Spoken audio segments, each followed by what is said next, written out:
ভোর সকালে বজ্রপাতে মৃত্যু 63 বছরের ফটিক লাইকের। আসানসোল কুলটিসোদপুর এলাকার ঘটনা। সকালে 3 বন্ধু মিলে মাছ ধরতে যায় পুকুরে। সেই সময় হঠাৎ বৃষ্টি শুরু এবং বজ্রপাত হয়। হঠাৎই বজ্রপাত হওয়ার পর ফটিক লাইক পুকুরে পড়ে যায়। বন্ধুরা পুকুর থেকে উঠিয়ে আসানসোল জেলা হাসপাতালে নিয়ে আসে। চিকিৎসক মৃত বলে ঘোষণা করে। মৃতদেহ ময়নাতদন্তের জন্য পাঠানো হয়। এদিন ঘটনার খবর পেয়ে মৃত ফটিক লাইকের বাড়িতে যান কুলটি বিধানসভার তৃণমূল কংগ্রেস প্রার্থী অভিজিৎ ঘটক। অভিজিৎ পরিবারের সদস্যদের সাথে কথা বলেন। কাজল মিত্রের রিপোর্ট।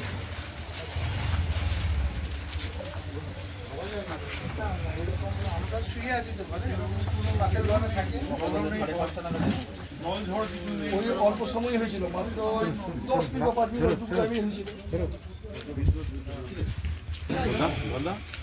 চেনো তো? হ্যাঁ, চিনো না।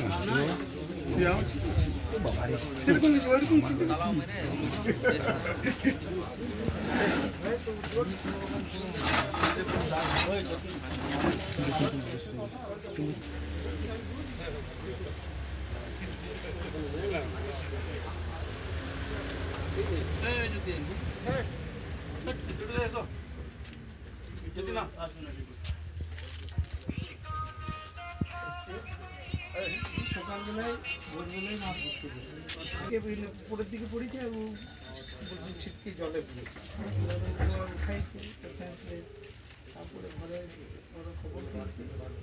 খবর দেওয়ার পর আমার কাছে এসছে,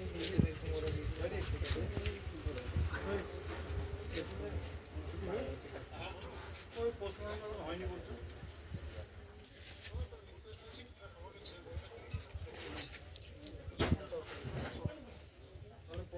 দেরি হচ্ছে কেন? কাকে বলতে হবে? সাউথে?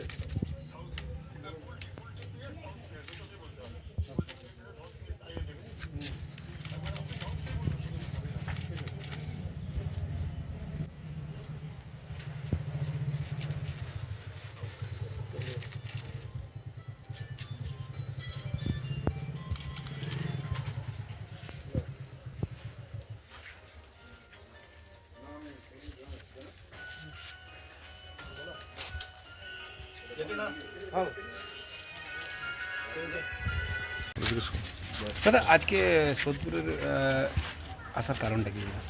দেখুন, এখানে একজন ফটিক লাইক, তিনি বজ্রাঘাতে তার আজ মৃত্যু হয়ে গেছে। খুবই বেদনাদায়ক এই ঘটনা। আমি তাদের পরিবারের সঙ্গে দেখা করতে এসেছিলাম এবং তাদের সমবেদনা জানিয়েছি।